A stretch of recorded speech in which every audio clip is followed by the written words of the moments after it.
那三星的代理商美劇邦發起中國電競手機紅魔8 Pro 台灣版的募款計劃，原本是講第4月初就會出貨，也毋過消費者攏無收到物件。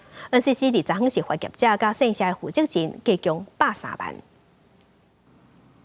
海外 SMC 代理商美劇邦3月時陣佇個募資平台發起紅魔8 Pro 台灣版的計劃，金額是超過2000萬，原本是定4月要發貨，但所小連續傳出消費者無收到手機也是收到了後敲電話，所顯示是對中國台灣來的，紅質機甲台灣降價。他沒有實驗認證過的手機，你怎麼可以讓它進口還來販賣，輸入還在販賣？一個是電氣安全的問題，一個是電波秩序的問題。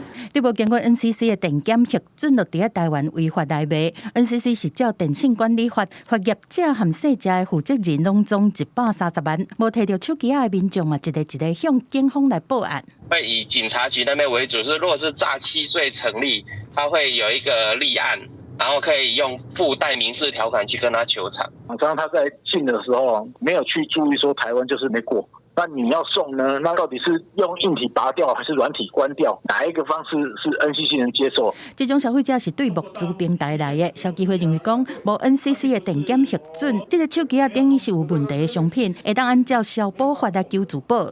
手機的出貨是由中國大陸那邊的廠商直接出貨，但是這個不影響廠商跟消費者之間成立買賣關係，適用消費者保護法都不受影響。NCC 講業者愛喺收到罰款公文1個月內提出改正計劃，若到期閣無改正，會當連續甲處罰。記者敲業者的服務電話攏無人接，目前是無法度知影因的回應。記者綜合報道。